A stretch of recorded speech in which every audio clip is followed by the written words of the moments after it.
A'udzu billahi minasyaitonir rajim. Bismillahirrahmanirrahim.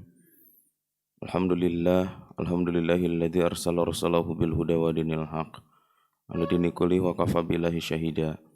Asyhadu an la ilaha illallah wahdahu la syarikalah wa asyhadu anna Muhammadan abduhu wa rasuluhu alladzi la nabiyya ba'dah.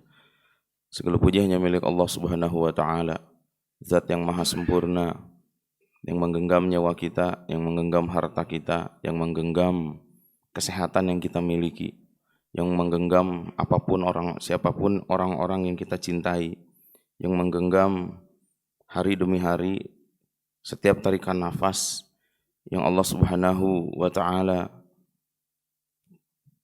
telah gariskan untuk setiap apapun yang telah diciptakannya. Dan dialah Allah Subhanahu wa taala yang telah memberikan kepada kita nikmat iman dan Islam, sehingga pada subuh kali ini Allah Subhanahu wa taala bangunkan kita di waktu-waktu terbaik. Kita bisa melaksanakan qiyamul lail. Kita bisa melaksanakan 2 rakaat sebelum subuh, yang dimana kata Nabi SAW, 2 rakaat sebelum subuh adalah lebih baik daripada dunia dan seisinya. Dan kita bisa melaksanakan sholat subuh berjamaah. Setelah itu dilanjutkan dengan duduknya kita pada saat hari ini. Duduknya kita mudah-mudahan adalah salah satu langkah bertakarubnya kita kepada Allah Subhanahu wa taala di dalam majelis ilmu, di dalam sebuah majelis yang mudah-mudahan Allah Subhanahu wa taala bentangkan 70.000 sayap para malaikat bagi orang-orang yang menuntut ilmu. Seperti yang tadi disampaikan oleh pembawa acara, bahwasanya saya adalah badal dari Ustadz Dahlan, yang mana beliau tidak bisa hadir dikarenakan beliau sedang sakit. Kita doakan semoga guru-guru kita yang seringkali memberikan keilmuannya, yang seringkali mengilmui kita, semoga Allah Subhanahu wa taala berikan kebaikan di atas kebaikan dan memberikan kesehatan, memberikan kebaikan untuk diri mereka dan keluarganya, dan semoga Allah Subhanahu wa taala menjaga mereka seluruhnya. Jamaah subuh rahimani wa rahimakumullah, dalam pembahasan hari ini saya ingin membahas apa-apa yang sudah saya dapatkan dari guru-guru saya tentang apa yang paling penting dalam hidup ini.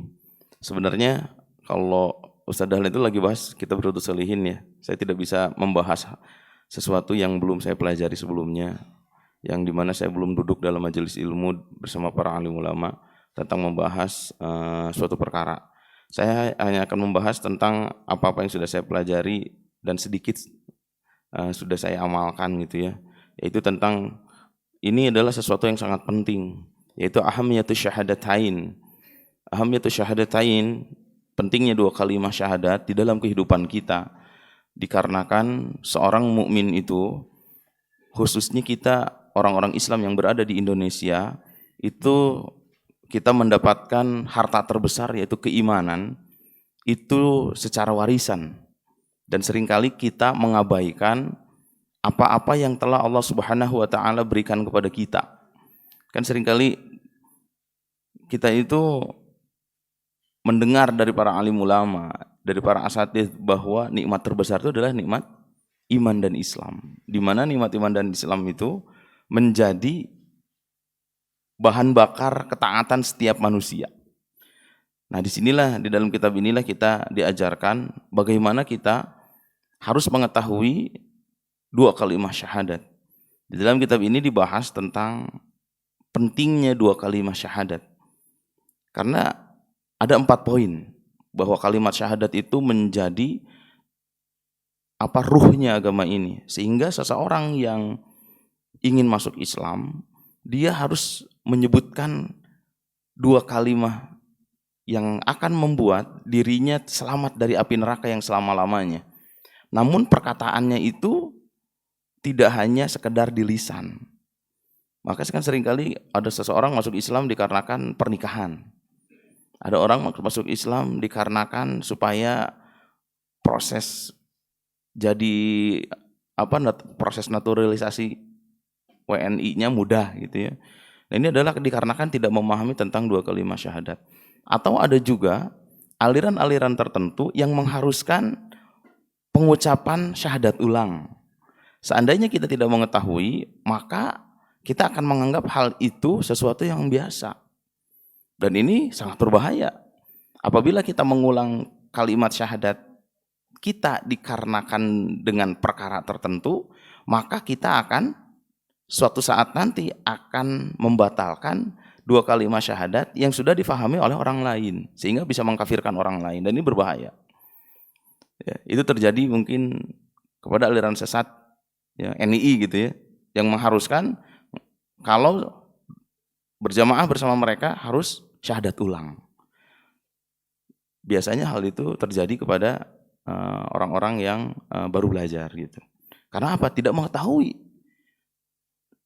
bagaimana pentingnya dua kalimat syahadat, tidak tahu syarat dan rukunnya dua kalimat syahadat. Dalam kitab ini dibahas tentang 4 poin tentang pentingnya dua kalimat syahadat. Yang pertama adalah syahadat adalah pintu masuk ke dalam Islam. Maka seseorang yang sudah Islam, yang sudah dilahirkan dari kedua orang tua yang muslim, harus syahadat lagi apa enggak? Enggak usah. Nanti gimana? Karena apa? Kayak aliran sesat NI itu mewajibkan syahadat ulang. Bagi orang yang tidak memiliki keilmuan, ya enggak apa-apa lah kalimat syahadat sama-sama aja. Enggak, di situ ada konsekuensi. Siapapun yang tidak mengucapkan dua kalimat syahadat bersama jamaah mereka akan dikafirkan setelahnya. Kalau dikafirkan, maka hartanya dihalalkan, darahnya dihalalkan. Dan ini sebuah kerusakan. Maka pintu masuk ke dalam Islam bagi orang yang kafir, bagi orang yang pernah musyrik. Ya. Misalkan karena datang ke dukun, setelah itu mengamalkan apa-apa yang dikatakan dukun, musyrik. Harus ada syahadat lagi. Karena dia telah menyekutukan Allah Subhanahu wa taala. Ya. Tapi nanti di situ ada uzur bil jahal, ya, yang dijelaskan oleh para alim ulama. Disitulah nanti dihukumi. Ya, kalau ada dewan syariah di beberapa negara Islam, nanti ada iqamatul hujjah. Disitulah diputuskan apakah dia itu sudah musyrik, apakah dia sudah murtad, maka di dalam majelis itulah diputuskan. Maka yang pertama adalah pentingnya dua kalimat syahadat, dia itu pintu masuk ke dalam Islam. Bagi setiap orang yang sudah lahir dalam keadaan kedua orang tuanya muslim, maka dia tidak usah syahadat lagi. Karena sesungguhnya setiap manusia itu telah lahir dalam keadaan fitrah. Fitrahnya adalah Islam. Ya. Ini yang pertama. Yang kedua, intisari dari ajaran Islam adalah dua kalimat ini. Tugas terberat setiap kaum muslimin itu adalah menjaga dua kalimat ini agar tidak terbatalkan. Syahadat bisa batal enggak? Sebagaimana batalnya sholat, sebagaimana batalnya saum, sebagaimana batalnya zakat, sebagaimana batalnya haji dan umroh kita, syahadat bisa batal. Dalam Nawaqidul Islam dibahas tentang nanti 10 pembatal keislaman. Kalau seandainya kita tidak mempelajari apa saja pembatal keislaman itu, maka kita akan memperolok-olok agama dan menganggap bahwa memperolok-oloknya seseorang terhadap syariat, terhadap agama, itu dianggap biasa. Coba kalau kita perhatikan di beberapa di sosmed ya, para komik-komik itu memperolok-olok agama. Yang notabene mereka beragama Islam. Baik, tapi nanti itu lanjutan dari kitab ini. Dan yang ketiga, hakikat dakwah para rasul itu adalah ini. Satu, mengesahkan Allah tanpa syirik. Yang kedua, mencukupkan diri semua bentuk peribadahan harus sesuai dengan apa yang dicontohkan oleh para nabi, para rasul yang telah Allah turunkan. Karena kita umat akhir zaman, maka semua bentuk ibadah kita itu harus keluar dari apa-apa yang dicontohkan oleh Rasulullah SAW. Ya. Dan yang keempat adalah keutamaan yang agung, bahwa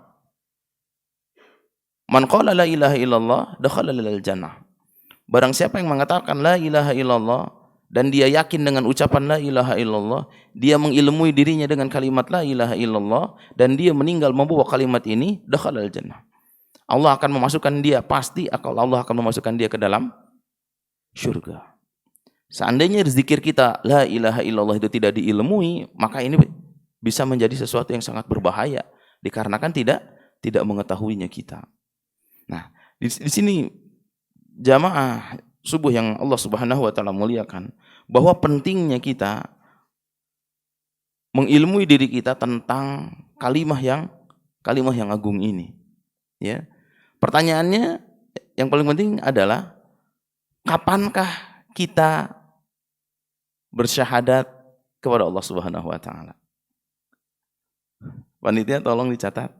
Jawaban benar dapat door prize. Kapan kita mengucapkan kalimat syahadat?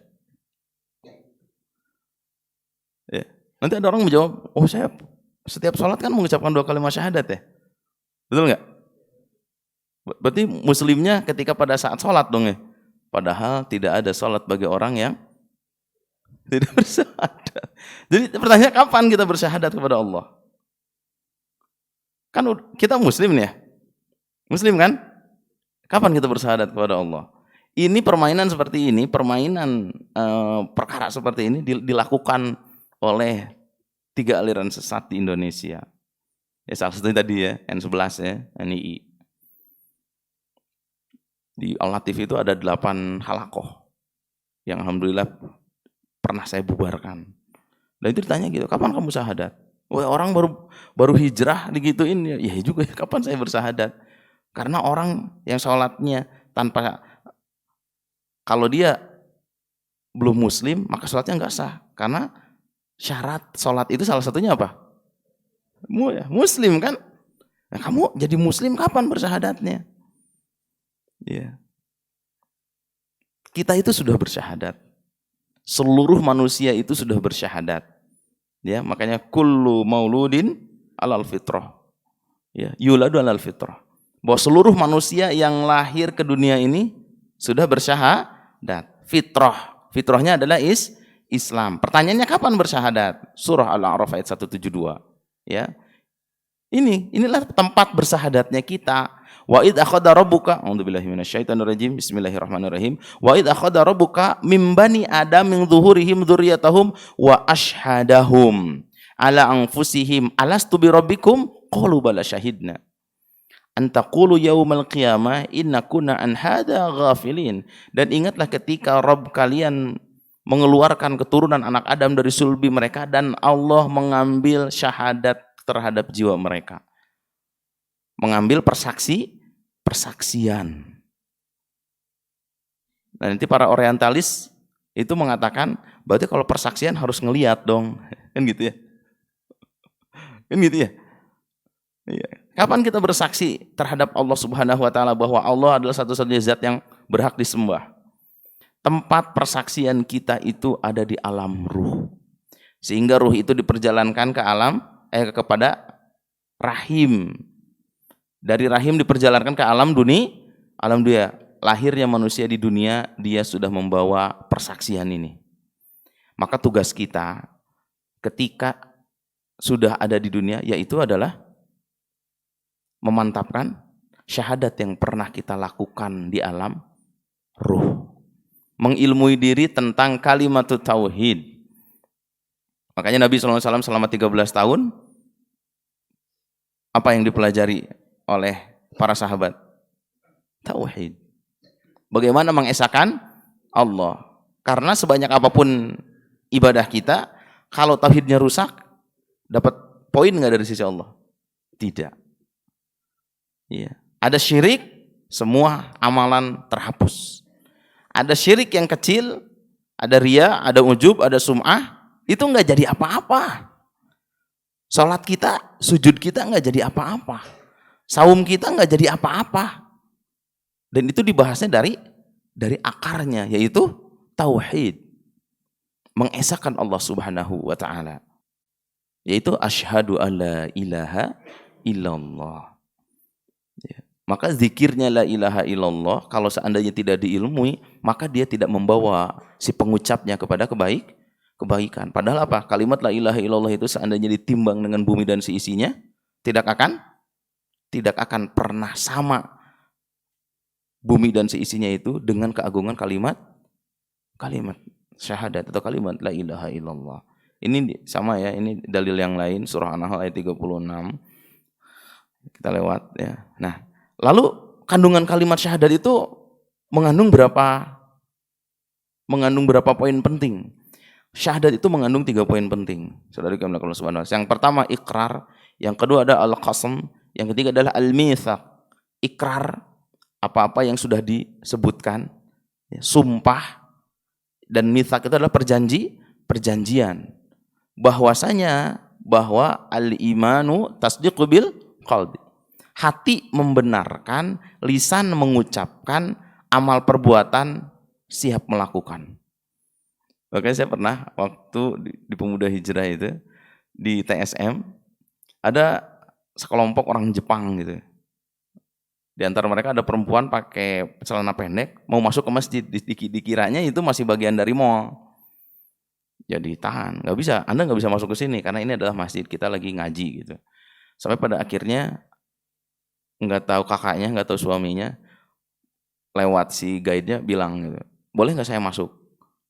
Ya karena pada saat itu yang jadi penjaga si pintunya itu belum mempelajari hal ini, boleh tapi kalian harus bersyahadat. Akhirnya seorang Jepang ini mengucapkan syahadat.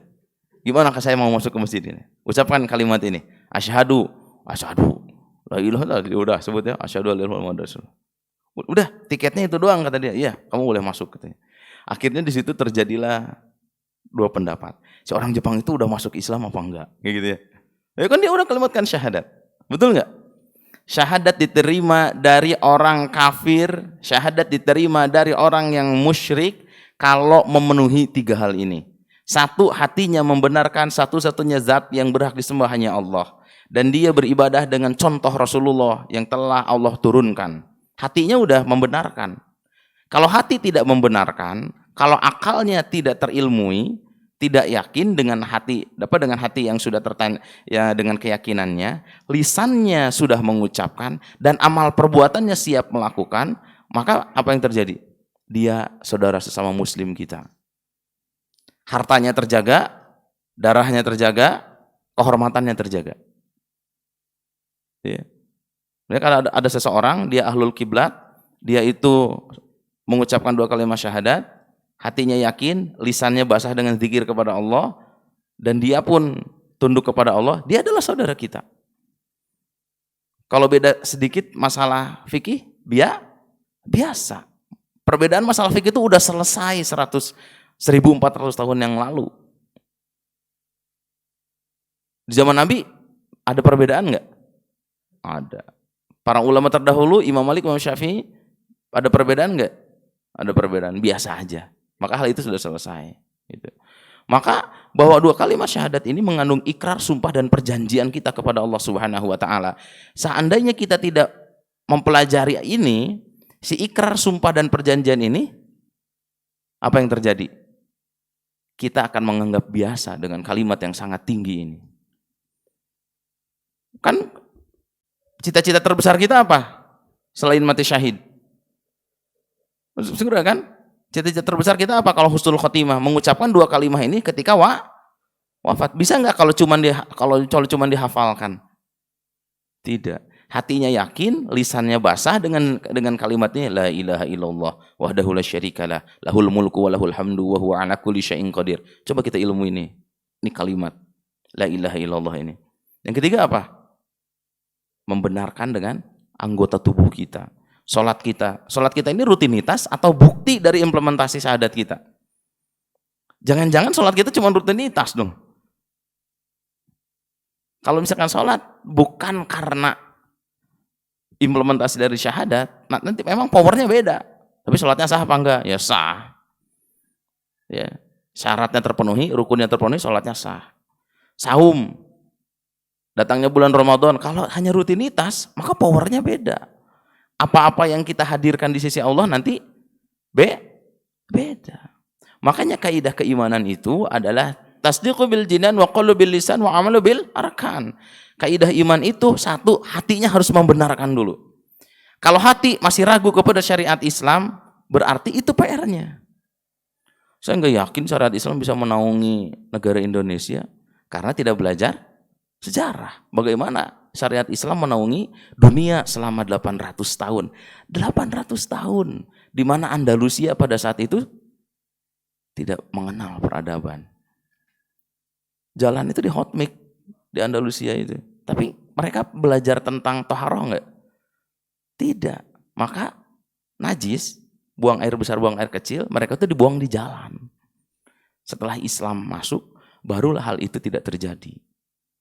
Nah, kalau sekarang kita jatuh seperti ini, karena apa? Karena perhatian kita terhadap agama kurang. Akhirnya Allah cabut kemuliaannya. Maka kita harus membenarkan dulu dengan hati kita. Yang kedua, lisan. Berarti saya harus mengucapkan syahadat setiap hari. Enggak, maksudnya lisannya basah dengan zikir kalimat thayyibah. Satu apa? Mengamalkan dengan anggota badan. Ya. Nah ini kita 5 kali pergi ke masjid. Itu membenarkan dengan anggota badan.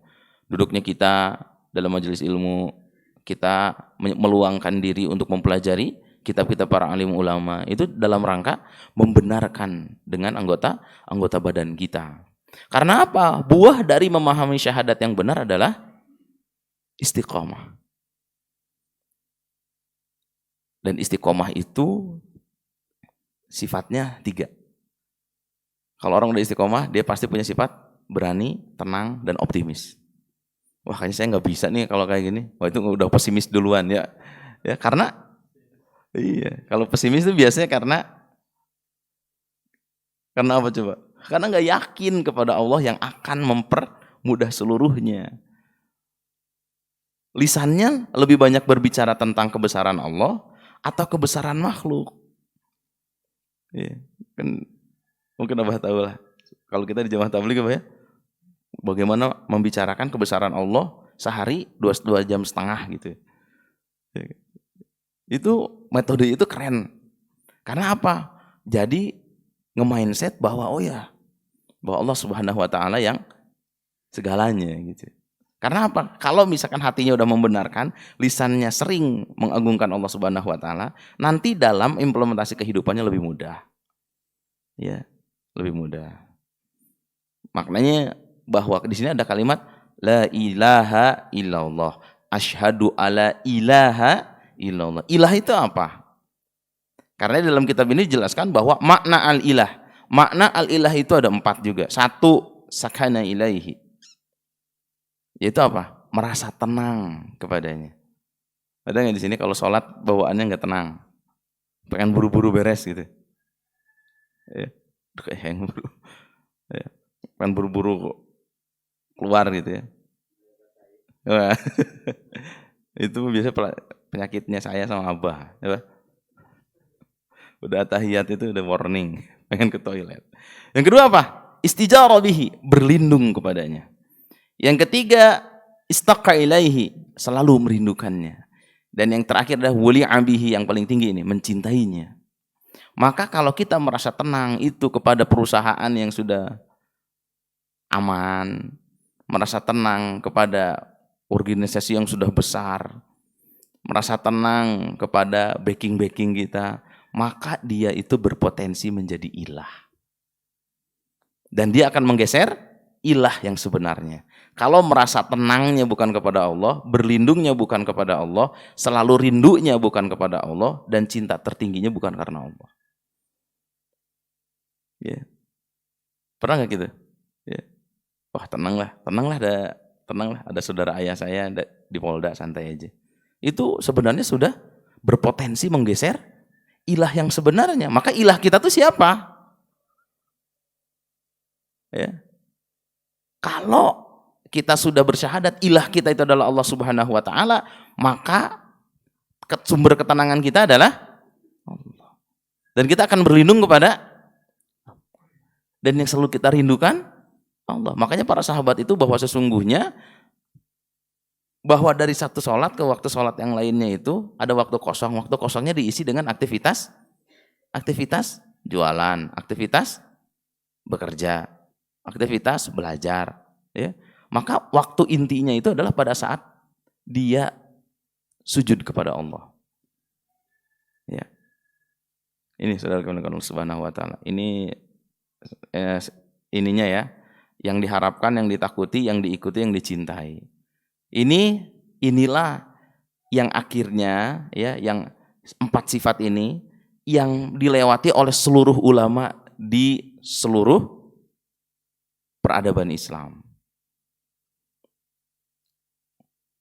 Jadi kalau misalkan ada para ulama yang lurus masuk penjara dikarenakan ideologinya yang lurus, maka itu sunnatullah.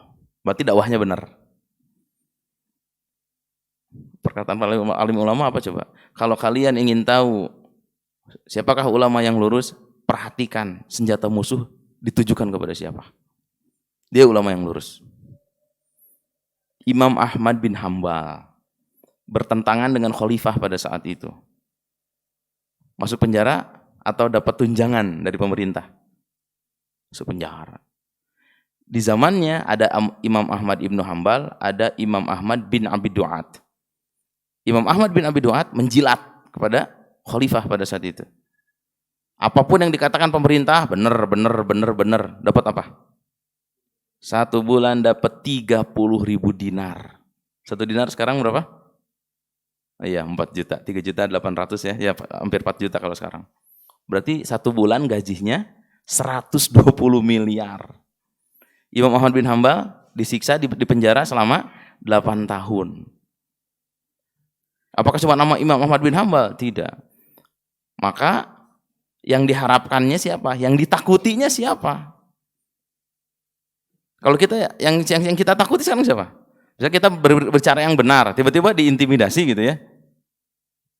Nah, rasa takut kita ini akan kita himpun untuk siapa? Untuk Allah Subhanahu wa taala atau untuk selain Allah? Tapi dengan ini syarat dan ketentuan berlaku ya. Kalau yang kita katakan itu adalah yang hak. Kalimat yang hak itu nanti diujinya lewat sini. Yang kita takuti siapa? Yang diikutinya siapa? Dan yang dicintainya siapa? Ya. Ini makna alilah. Makanya bahwa di dalam ayat Al-Quran disebutkan, a'udzubillahi minasyaitonirrajim, bismillahirrahmanirrahim, walladzina amanu asyaddu hubbalillah. Adapun orang-orang yang beriman itu sangat cintanya kepada Allah. Kalau udah sangat cinta kepada Allah, yang ditakuti, yang diharapkan, yang yang menjadi pelindungnya adalah Allah Subhanahu wa taala. Karena kecintaan yang sempurna, menghinakan diri dan menundukkan diri dengan sempurna hanya berhak kepada Allah. Ya. Dalam sholat, cara kita menundukkan diri dengan sempurna, menghinakan diri kita dengan sempurna, gerakannya dengan gerakan apa? Ruku dan sujud. Maka gerakan ruku dan sujud tidak boleh diberikan kepada selain Allah. Nggak boleh. Nanti ada ya, ada tafsir kalimatut tauhid, ada kasfus syubuhat. Itu gimana? 2 gerakan ini nggak boleh diberikan kepada selain Allah. Tapi kalau diberikan kepada orang tua, boleh apa enggak? Boleh apa enggak? Ya. Ada tradisi di kita itu, mencuci kaki orang tua, diminum airnya, atau mencium kaki orang tua, boleh apa enggak? Tidak boleh. Gerakan ruku, gerakan sujud tidak boleh diberikan kepada selain Allah. Tidak boleh diberikan kepada selain Allah. Ya, karena apa? Ruku dan sujud, cara kita menundukkan dan menghinakan diri kita di hadapan Allah. Coba ruku itu kepala yang mulia, kepala kita yang mulia, yang kita jaga itu sejajar dengan 2 kubul kan? Kubul depan, kubul belakang. Pada saat sujud, posisi kepala di bawah 2 kubul. Itu cara kita menundukkan diri kepada Allah Subhanahu wa taala. Maka menghinakan dan menundukkan diri dengan sempurna hanya berhak kepada Allah. Saya enggak akan maafin kamu sebelum kamu sujud di kaki saya. Waduh. Ini kebodohan ini. Hati-hati, nanti itu bisa batal keislamannya. Karena dia menyuruh dua gerakan yang menghinakan dan menundukkan diri itu hanya kepada yang harusnya hanya kepada Allah, dia ubah kepada makhluk, kepada diri dia. Nggak boleh. Kalau nggak yakin gimana? Pokoknya saya hanya gerakan saja, tapi nggak yakin, tidak boleh. Harus dihilangkan.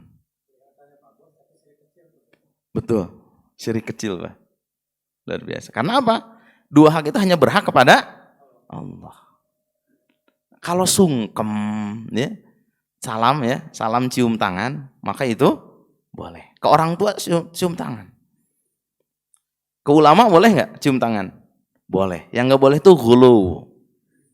Makanya nanti dalam kitab yang lain itu apa coba? 5 asbab penyimpangan akidah. Salah satunya apa? Ghulu. Ghulu itu apa? Berlebihan. Saya ikut beberapa kali aksi ya di Jakarta. Saya perhatikan gitu. Pas saya lagi nunggu orasi gitu, tiba-tiba datang saudara kita juga ya. Wah, repot gitu. Naon itu ya, naon itu. Habib mau datang. Dicium tangannya. 1, 2. Tapi bukan berisik waktu itu. Saya tanya gitu, orang Betawi kan. Bang, kenapa sih harus cium tangan ini apa ini? Lu nggak tahu sih, di sini berkah Allah, di sini rahmat Allah. Bener apa enggak? Gulu atau enggak? Itu gulu. Dicium cok. Maka gulu itulah yang akan membuat kita kalah. Takzim boleh enggak? Takzim harus. Takzim itu memuliakan ulama.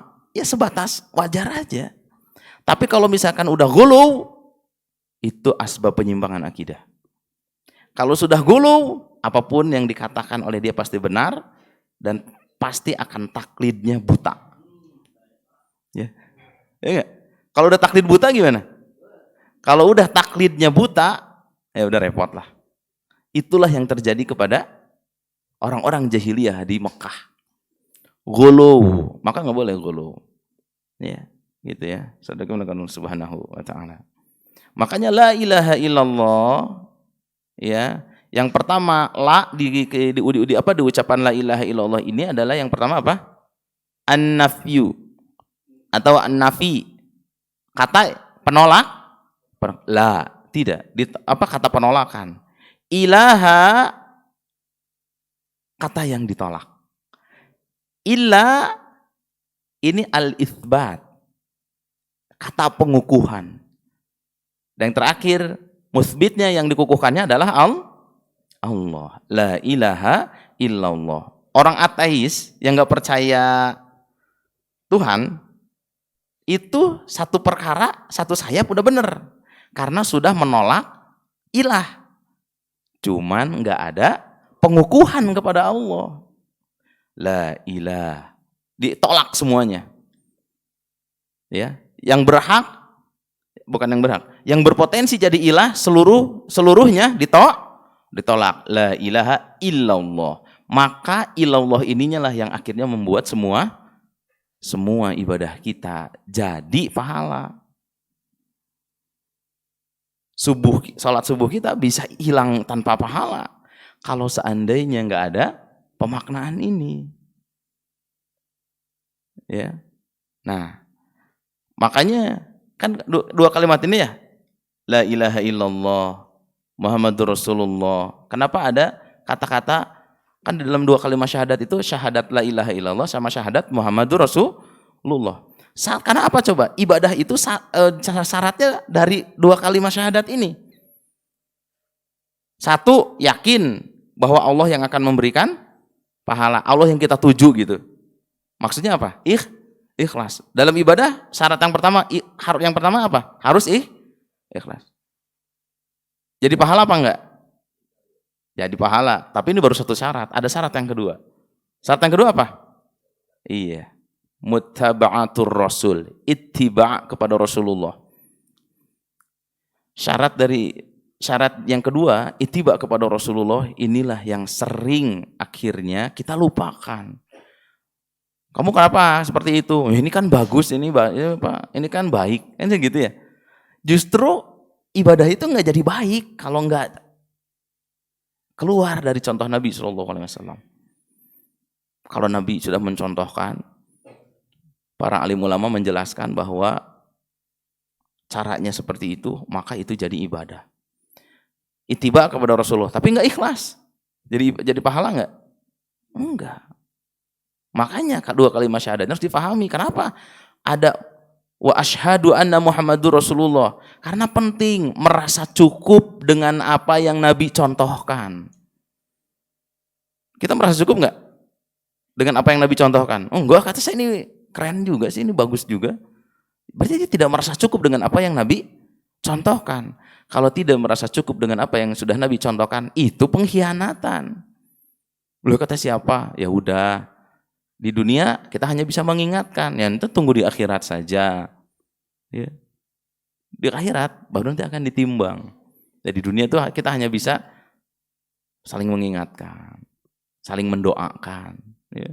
Maka dua kalimat syahadat inilah yang akhirnya ibadah kita itu dasarnya harus karena dua ini. Ikhlas intiba kepada Rasulullah SAW. Ya, maka ini yang terakhir jamaah subuh yang dimuliakan Allah Subhanahu Wa Taala. Yang terakhir adalah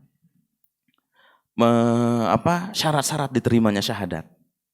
Syarat diterimanya syahadat itu kalau di dalam kitab tauhid ada 7, tapi kalau di dalam kitab ini cuma ada 6. Ya, apa saja? 1. Coba yang pertama apa? Ilmu yang menolak kebodohan. Di dalam beragama tidak boleh asal ikut-ikutan, nggak boleh. Oh karena begitu, saya tuh dari nenek moyang saya tuh udah seperti ini, nggak boleh. Kalaupun kita telat dalam mengilmui diri, maka sebenarnya nggak ada ketelatan. Karena para sahabat itu belajar Islam rata-rata di usia mereka sudah di atas 40 tahun. Saya sudah tua.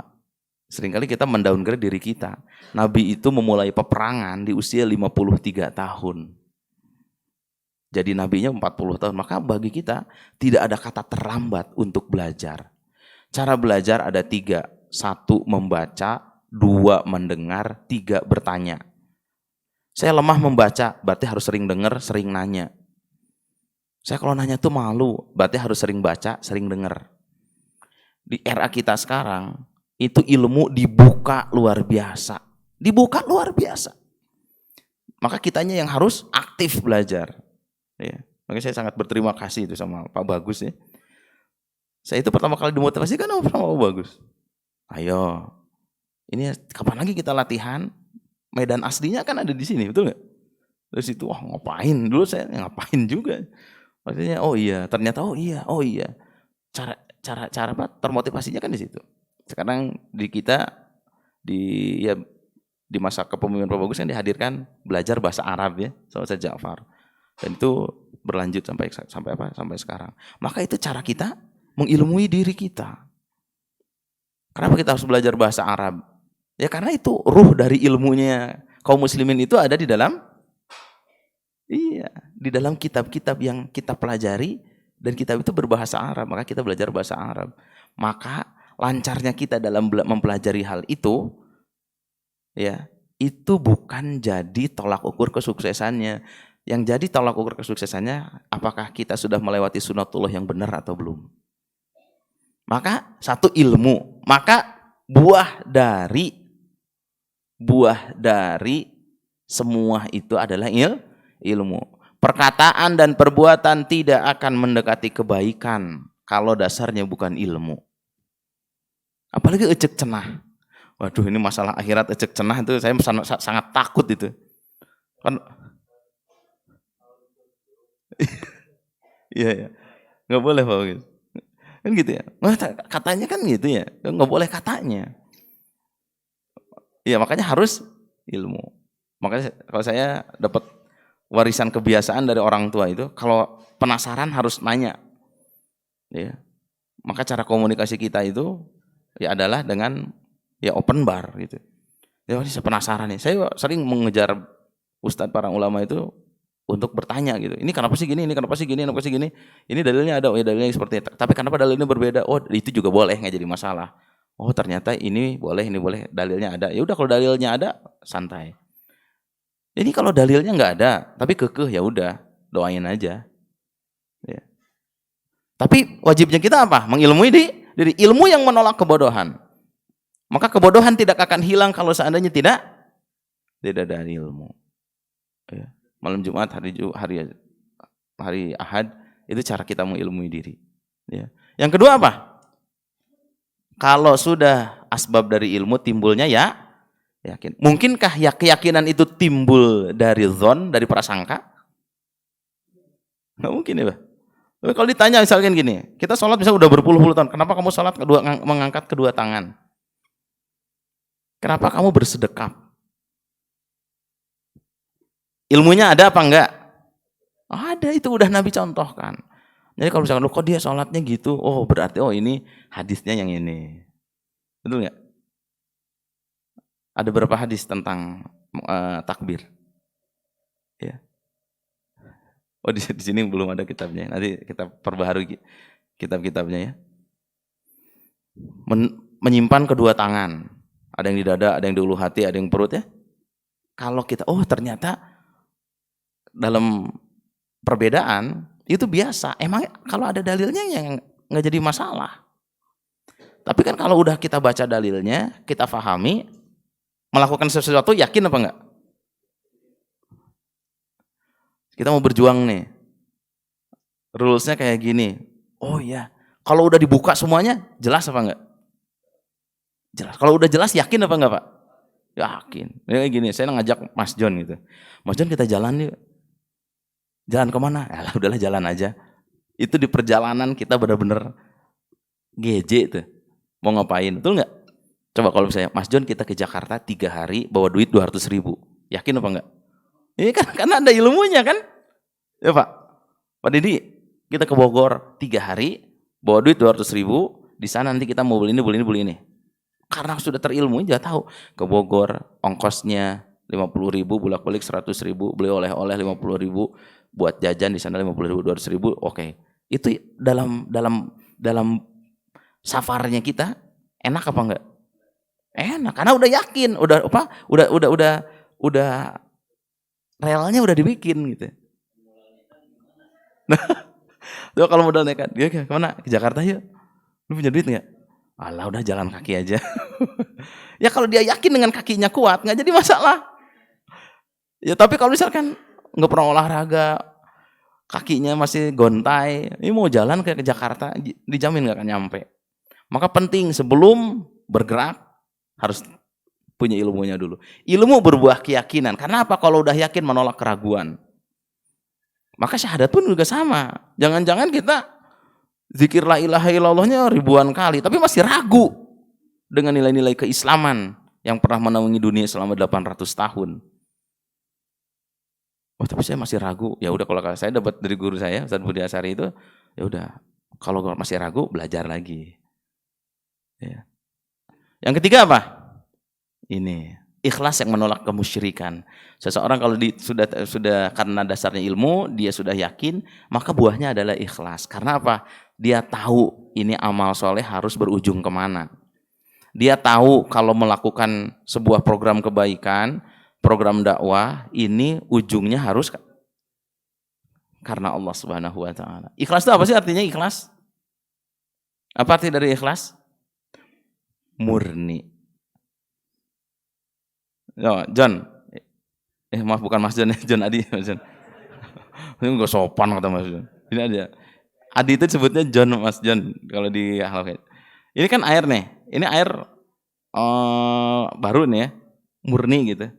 Saya campurin ketombe dikit aja. Kocok-kocok. Mau enggak minum? Lah dikit inilah. Mau enggak minum? Maka Allah Subhanahu wa taala, kalau seandainya di dalam peribadahan kita ada syirik yang kecil saja, ada riya, ada sum'ah, ada ujub di situ, maka enggak akan Allah terima. Syahadat kita pun sama. Syahadat kita nanti jadi cacat. Nah, ikhlas. Yang keempat, kebenaran atau sidik yang menolak kedustaan. Maka sebenarnya ini nanti dirunut ya di dalam kitab yang lain. Ini saya hanya secara global saja.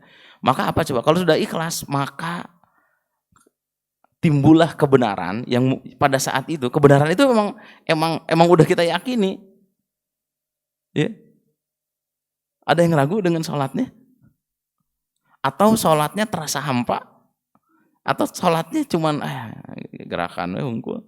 Yang penting mah orang tasup nerakanya. Ini powernya beda apa enggak? Oh, antum jalanin program dakwah gitu ya. Sidik gitu ya. Makanya saya sangat senang kalau misalkan di dirinya Sidik itu ada rasa kekhawatiran gitu.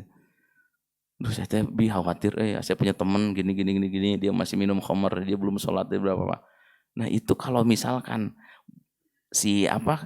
risaunya kita itu dari keempat hal ini, ya, ajib apa enggak ketika jalanin program dakwah. Tapi kalau nggak punya ini, ya udahlah, asal jalan aja gitu ya, nggak boleh. Ruhnya harus mantep, girohnya harus ajib. Dik jalan yuk, kemana? Ke Tahura. Ya kalau jalan cuma jalan, rugi apa enggak? Rugi. Ngapain capek-capek? Tapi kalau girohnya udah kebentuk ya, kan, oh iya, saya harus kuat. Iman saya harus kuat. Jasad saya harus kuat. Akal saya harus kuat. Ya? Kan ajib, enak ya kebenaran. Yang kelima, cinta yang menolak kebencian. Maka kecintaan kita kepada Allah Subhanahu wa taala ini membuahkan cintanya kita kepada syariat yang Allah turunkan. Gak mungkin kita cinta kepada Allah tapi benci kepada syariat yang Allah turunkan. Cinta kepada Allah pasti cinta juga kepada syariat yang diturunkan. Makanya bahwa agama diturunkan dengan 3 kan. 1, akidah. 2, akhlak. Yang ketiga, syariah. Syariah di nomor 3. Karena apa? Ya ini. Pentingnya 2 kalimat syahadat harus mantap dulu. Tauhidnya harus ajib dulu. Yang kedua, maka akhlak itu sumbernya dari akidah. Karena bisa jadi akhlaknya baik, tapi ujungnya bukan karena Allah. Ada loh. Dan ini nggak boleh. Akhlak yang baiknya tidak jadi pahala. Atau kita menjauhi khamr karena penyakit kronis yang ada dalam tubuh kita. Maka ketika kita menjauhi khamr nggak jadi pahala. Ya, kamu minum khamr? Enggak, saya kronis. Saya kalau minum suka ini ya. Nggak jadi pahala. Maka kenapa kamu nggak minum khamr? Enggak, Allah Subhanahu wa taala mengharamkannya. Makanya khamr itu dilaknat dari 10 sisi. Ya. 10 sisi loh. Kebayang nggak? Khamr dilaknat dari 10 sisi. Orang yang memetik anggurnya, orang yang memeras anggurnya, orang yang menuangkan anggurnya, orang yang menyediakan mejanya. Yang paling sakit hati apa coba? Orang yang ada di sekitar itu berkumpul bersama mereka, meskipun dia nggak ikut minum. Hati-hati nih yang muda-muda ya. Ada orang mau minum kan diuk bareng hungkul. Ya itu nggak boleh. Ngebaturan. Jadi udah Bapak bagus. Saya tuh pernah ditraktir sama seorang teman untuk makan di sebuah kafe di Bandung ya. Saya perhatikan, ada khamrnya. Saya lebih baik keluar. Ya mau nggak mau nanti kita duduk di sini minum khamr, betul nggak? Ya, gitu. Maka cinta itu pasti menolak kepada kebencian. Maka cintanya kita kepada Allah Subhanahu wa taala membuat cinta kita tinggi kepada syariat yang Allah Subhanahu wa taala turunkan. Yang terakhir adalah menerima yang jauh dari penolakan. Kalau kelima hal ini sudah terbentuk, siap menerima apa enggak? Oh iya. Siap diatur enggak oleh Allah? Ya. Inilah saudaraku yang Allah Subhanahu wa taala, jamaah subuh yang dimuliakan Allah Subhanahu wa taala, yang bisa saya sampaikan. Mudah-mudahan ini menjadi PR terbesar kita. PR terbesar kita itu adalah meninggal dengan membawa keimanan. PR terbesar kita itu adalah meninggal dengan membawa keimanan. Islam kita tidak cacat atau tidak batal. Maka penting buat kita untuk terus menjaga hal ini. Ya. Maka jangan sampai keislaman kita itu rusak, jangan sampai keislaman kita itu tercabut, batal dikarenakan kita tidak mengetahui pembatal-pembatalnya. Maka dalam syahadat ada pembatalnya. Insya Allah nanti kita bahas ya. Kita hadirkan para ulama di masjid ini untuk membahas hal tersebut. Ya, karena seringkali kita memperolok-olok agama kan karena nggak tahu. Ya, saatnya kita tahu, saatnya kita belajar gitu. Kalau itu main-mainnya sudah masuk ke dalam syariat, nah itu sudah hati-hati. Mungkin itu jamaah subuh yang dimuliakan Allah Subhanahu wa taala yang bisa saya sampaikan di pagi hari ini. Semoga Allah Subhanahu wa taala catat duduknya kita di masjid ini sebagai pahala terbesar, dan semoga Allah Subhanahu wa taala memberikan kepahaman kepada kita sehingga kita bisa mengamalkan apa-apa yang sudah kita pelajari. Barakallahu li wa lakum. Kita tutup dengan doa kafaratul majelis. Subhanakallahumma wa bihamdika asyhadu an la ilaha illa anta astaghfiruka wa atubu ilaik. Assalamualaikum warahmatullahi wabarakatuh.